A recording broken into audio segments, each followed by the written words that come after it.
আসসালামু আলাইকুম বন্ধুরা, আমরা আবারও একটা নতুন কাজ শেষ করলাম।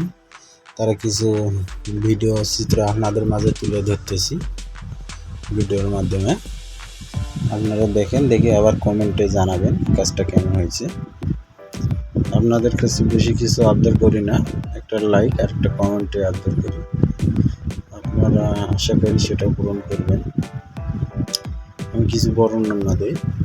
এই যে দেখতেছেন যে পাইপটা আমরা দিছি দিক দিয়ে দরজার উপরে, এই পাইপটা মূলত দেওয়ার কারণ হলো এটা ডাইরেক্ট মোটরে গোসল করবে, এই জন্য আমরা এই পাইপটা দিছি।